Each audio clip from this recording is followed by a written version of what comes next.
Hi guys, welcome back to our YouTube channel Eklavya coaching Dularpur. तो चलिए आज हम लोग 9th क्लास का एसएसटी पढ़ेंगे, सोशल स्टडी पढ़ने वाले हैं। और ये चैप्टर नंबर 2 है जिसका नाम है भौतिक स्वरूप, संरचना एवं उच्चावच। चलिए देखते हैं पहले ऑब्जेक्टिव क्वेश्चन। तो पहला ऑब्जेक्टिव क्वेश्चन कह रहा है कि निम्नलिखित में कौन सी चोटी भारत में स्थित नहीं है। कौन ऐसी चोटी है जो भारत में नहीं है? ऑप्शन है आपका K2, यहाँ पे K2 कर लीजिएगा, 2 लिख लीजिएगा। K2, Kamet, Mount Everest, Nanda Devi. इसमें से जो माउंट एवरेस्ट है वो भारत में नहीं है, वो नेपाल में है। एक और क्वेश्चन यहाँ से बन सकता है कि माउंट एवरेस्ट को नेपाल में किस नाम से जाना जाता है? तो माउंट एवरेस्ट को नेपाल में सागर माथा के नाम से जाना जाता है। ठीक है, बढ़ते हैं अगले क्वेश्चन की तरफ। क्वेश्चन नंबर 2 कह रहा है कि बिहार के उत्तर पश्चिमी किनारे पर हिमालय की कौन सी श्रेणी है? बिहार के उत्तर पश्चिमी किनारे पर हिमालय की कौन सी श्रेणी है? तो जैसे कि आपको पता होता है कि हिमालय को कई हिस्सों में बांटा गया है। तो ये उत्तर पश्चिम किनारों पर हिमालय की कौन सी श्रेणी है? तो ये आपका हो जाएगा शिवालिक। कौन सा हो जाएगा? शिवालिक। क्वेश्चन नंबर 3 कह रहा है कि हिमालय के निर्माण में कौन सा सिद्धांत जो है सर्वमान्य है। कहने का मतलब जो हिमालय पर्वत है उसका निर्माण किस प्रोसेस के द्वारा हुआ था? तो बोलते हैं प्लेट विवर्तनिक सिद्धांत। इसको इंग्लिश में बोलेंगे प्लेट टेक्टोनिक थ्योरी, प्लेट विवर्तनिक सिद्धांत। इसी के द्वारा ही ये मतलब जो हिमालय पर्वत है इसका निर्माण हुआ है। नेक्स्ट क्वेश्चन है सैडल चोटी की ऊंचाई कितनी है? सैडल चोटी की ऊंचाई जो है ऑप्शन है आपका 515 मीटर, 460 मीटर, 642 मीटर, 730 मीटर। आपका ऑप्शन हो जाएगा ग 642 मीटर। ठीक है। भारत का सबसे प्राचीन भूखंड क्या है? भारत का सबसे प्राचीन भूखंड क्या है? कहने का मतलब शुरुआती में पृथ्वी को 2 हिस्सा था, एक को बोलते थे पेंजिया था और एक का अंगारा था, 2 ही हिस्सा था। तो यहाँ पे फिर इसके बाद पृथ्वी जो था कई हिस्सों में टूटा बटा। यदि पूछना चाह रहे कि भारत का सबसे प्राचीन भूखंड कौन है, तो ये जो भारत का जो निचला हिस्सा है प्रायद्वीपीय वाला, मतलब जो साउथ वाला इंडिया है, वो सबसे पुराना भूखंड है जिसको बोलते हैं प्रायद्वीपीय पठार। प्रायद्वीपीय पठार ऑप्शन था। प्रायद्वीपीय पठार विशाल मैदान, उत्तर का पर्वतीय भाग, तटीय भाग। तो प्रायद्वीपीय जो पठार था ना, वो सबसे प्राचीन भूखंड है भारत का। ये रहा आपका ऑब्जेक्टिव क्वेश्चन। अब चलते हैं कुछ लघु उत्तरीय प्रश्न है उसको कर लेते हैं। पहला कह रहा है कि हिमालय की 3 समांतर श्रेणियों का नाम लिखें। हिमालय की 3 समांतर श्रेणियों का नाम है। हिमालय की समांतर श्रेणियां हैं बृहद हिमालय या हिमाद्री, जो कि सबसे जो नेपाल की तरफ से है उधर वाला हिस्सा जो है उसको बृहद हिमालय या हिमाद्री कहते हैं। इसके बाद है लघु हिमालय या मध्य हिमालय, और सबसे है बाहरी हिमालय या शिवालिक जो भारत की तरफ से है। काराकोरम के सबसे ऊंचे पर्वत शिखर का क्या नाम है? काराकोरम के सबसे ऊंचे पर्वत शिखर का क्या नाम है? तो गार्डविन ऑस्टिन तथा गौरीनंदा पर्वत के नाम से जाना जाता है। गार्डविन ऑस्टिन तथा गौरीनंदा पर्वत के नाम से जाना जाता है। कौन सा तटीय मैदान अपेक्षाकृत अधिक चौड़ा है? मतलब तटीय मैदान 2 है, उत्तरी तटीय मैदान और दक्षिण तटीय मैदान। तो पूर्वी तटीय मैदान और पश्चिमी तटीय मैदान। पूर्वी तटीय मैदान है और पश्चिमी तटीय मैदान है, वो उत्तरी और दक्षिण नहीं, गलत बोल दिए हैं। पूर्वी तटीय मैदान और पश्चिमी तटीय मैदान। तो कह रहे कि पूर्वी तटीय मैदान जो है पश्चिमी तटीय मैदान की अपेक्षाकृत अधिक चौड़ाई है। इसकी चौड़ाई 160 से लेकर 350 किलोमीटर तक है। पूर्वी तटीय मैदान पश्चिमी तटीय मैदान की अपेक्षाकृत अधिक चौड़ाई रखती है और इसकी चौड़ाई जो है 160 से 350 किलोमीटर तक है। ठीक है। क्वेश्चन नंबर 4 कह रहा है कि तटीय मैदान में स्थित 3 झीलों के नाम लिखे। तटीय मैदान में स्थित 3 झीलों का नाम है। तटीय मैदान में स्थित 3 झील है चिल्का, पुलिकट, वेबनाद। चिल्का, पुलिकट, वेबनाद। तटीय मैदान में स्थित झील 3 है। चिल्का जो कि उड़ीसा में है, ये खारे पानी का भारत का सबसे बड़ा झील है। पुलिकट जो है तमिलनाडु में है। वेबनाद जो है केरल में है। 5वां क्वेश्चन कह रहा है कि पश्चिमी घाट पर्वत का दूसरा नाम क्या है? तो जो पश्चिमी घाट है, पश्चिम वाला जो हिस्सा है उसे सह्याद्री के पहाड़ियां भी कहते हैं। इसे सह्याद्री के पहाड़ियां भी कहते हैं। मध्य गंगा के मैदान की 4 विशेषताएं लिखिए। मतलब जो मध्य गंगा के मैदान है उसकी विशेषताएं बताना है। तो उत्तर है मध्य गंगा के मैदान की विशेषताएं निम्नलिखित हैं। यह मैदान 400 किलोमीटर लंबा है। ठीक है। इस मैदान की ढाल सामान्यतः उत्तर पश्चिम से दक्षिण पूरब की ओर है।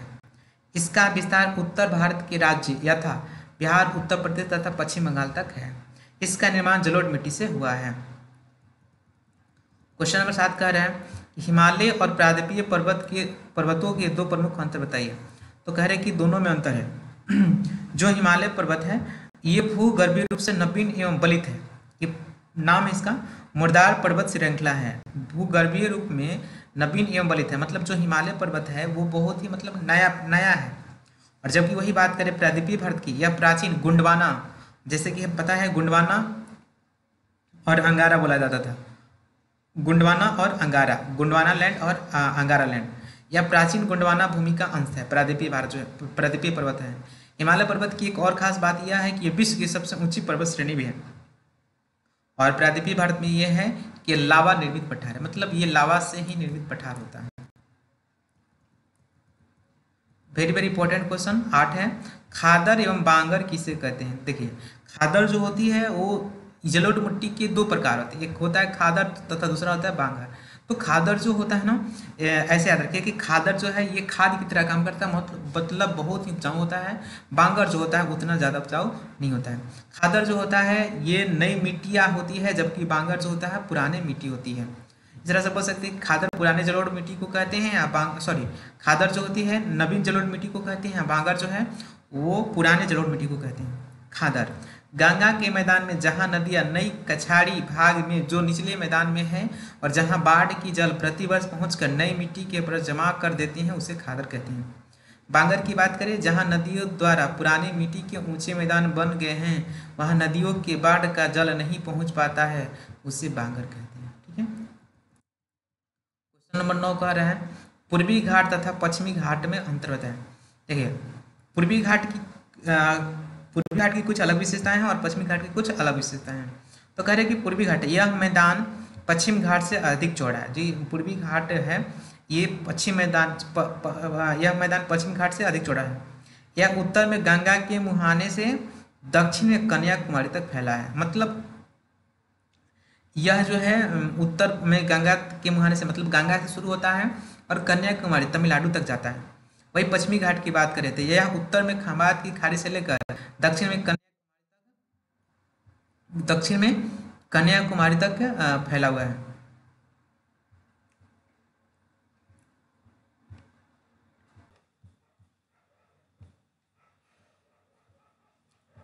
तो पश्चिमी घाट की बात करें तो यह उत्तर में खंबात की खाड़ी से लेकर दक्षिण में कन्याकुमारी तक फैला। ठीक है।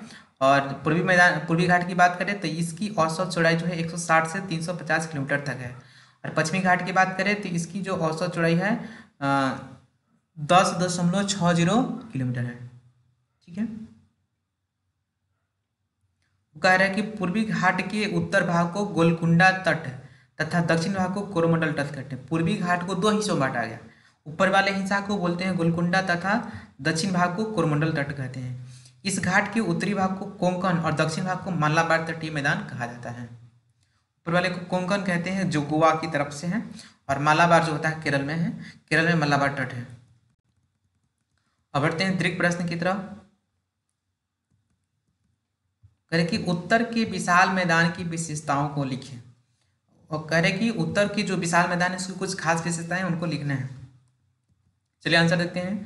कह रहे कि उत्तर के विशाल मैदान की विशेषताएं इस प्रकार है। यह मैदान हिमालय पहाड़ के दक्षिण और दक्षिणी पठार के उत्तर 3 प्रमुख नदी प्रणाली गंगा, सिंधु, ब्रह्मपुत्र और उसके सहायक नदी से बना है। इसे सिंधु, गंगा, ब्रह्मपुत्र के मैदान भी कहते हैं। इस मैदान का जलोढ़ मिट्टी से हुआ है, क्योंकि जलोढ़ मिट्टी वहीं पे पाई जाती है जहां पर प्रतिवर्ष मतलब जहां पे नदियों का पानी अक्सर मतलब कंटिन्यू बना रहता है।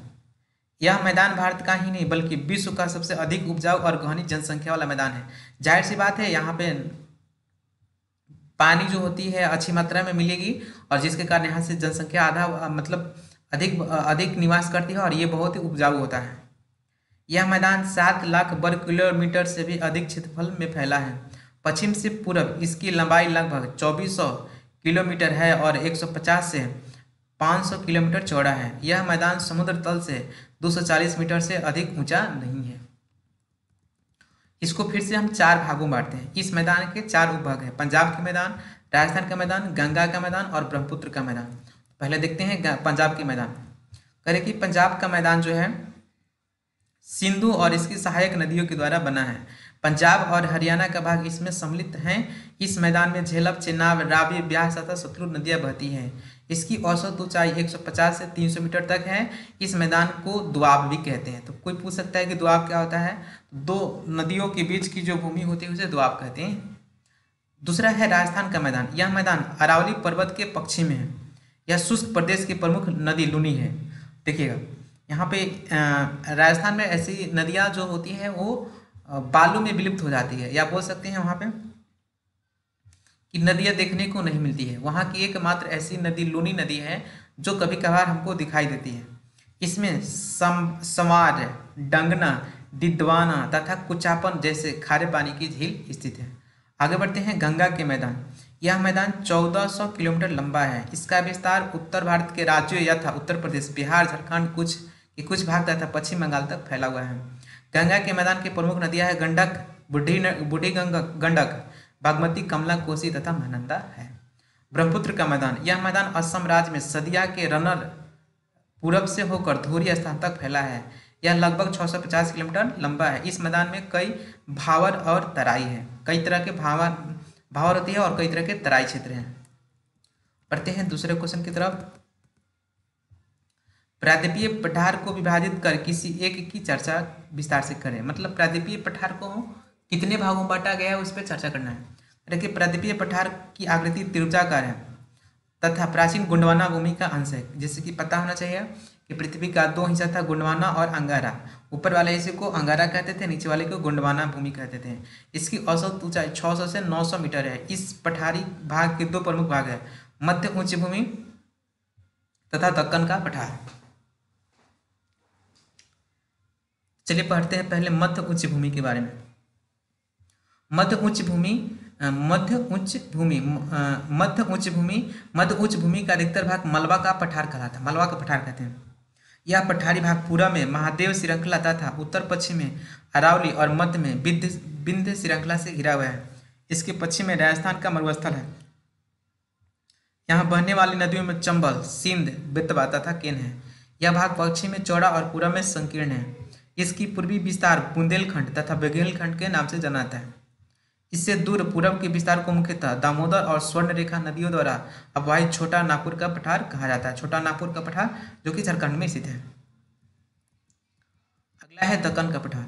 छोटा नागपुर के पठार का विस्तार गया जिला के दक्षिणी सीमा तक है। इसी भाग में दामोदर, सोन तथा स्वर्ण रेखा नदियां बहती है। इस पठारी भाग का मध्यवर्तीय भाग 1100 मीटर ऊंचा है जो पात क्षेत्र कहलाता है। इसके पूर्व में रांची का पठार, इसमें हजारीबाग का पठार है जिसकी ऊंचाई 300 मीटर है। यह पारसनाथ की पहाड़ी 1365 मीटर भी ऊंची है। सतपुरा पर्वत के दक्षिण में तापी की घाटी है। इसमें नर्मदा और तापी नदियां बहती हैं। अरावली की पहाड़ियां दक्षिण पूर्व में गुजरात से लेकर उत्तर पूर्व में दिल्ली तक फैली है। अरावली की औसत ऊंचाई 300 से 920 मीटर तक है, लेकिन इसके प्रसिद्ध चोटी माउंट आबू की गुरु शिखर 1722 मीटर ऊंची है। तीसरा क्वेश्चन कह रहा है कि हिमालय पर्वत श्रृंखला की विशेषताओं का वर्णन करें। मतलब हिमालय की जो पर्वत श्रृंखला है उसकी कुछ विशेषताएं उनको लिखना है। कह रहे हैं कि भारत की उत्तरी सीमा पर फैली हिमालय पर्वत श्रेणी बनावट के दृष्टिकोण से मुर्दार पर्वत श्रृंखला है। पूछेगा कि जो हिमालय पर्वत है वो किस तरह का पर्वत है, तो मुर्दार पर्वत है। इसकी चौड़ाई कश्मीर में 500 किलोमीटर एवं अरुणाचल में मात्र 160 किलोमीटर है। इसकी 3 समांतर श्रृंखलाएं हैं, हिमाद्री, मध्य हिमालय, बाहरी हिमालय।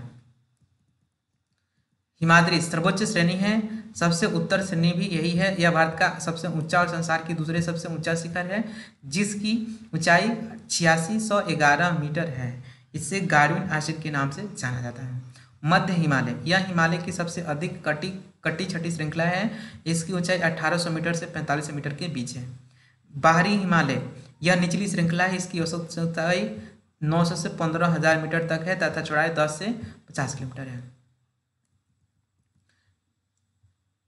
इन श्रृंखलाओं की निम्नलिखित विशेषताएं हैं। कह रहा है हिमालय भारत का प्रहरी है। प्रहरी मतलब एक तरह से कह सकते हैं गार्ड है। जलवायु दशाओं का नियंत्रक है, कहने का मतलब इससे बहुत सारा जलवायु पर प्रभाव पड़ता है। जैसे हिमालय पर्वत नहीं रहता तो रसिया से आने वाली जो ठंडी हवाएं हैं ये डायरेक्ट भारत को प्रभावित करती। इस तरह से इसको जलवायु दशाओं का नियंत्रक भी कर सकते हैं। मानसून पवनों के मार्ग में खड़ा होकर उनसे वर्षा कराता है। अगर हिमालय पर्वत नहीं होता तो शायद इतना हमारे यहाँ वर्षा भी नहीं हो पाता। हिमालय ना होता तो उत्तरी विशाल मैदान अस्तित्व में नहीं आता।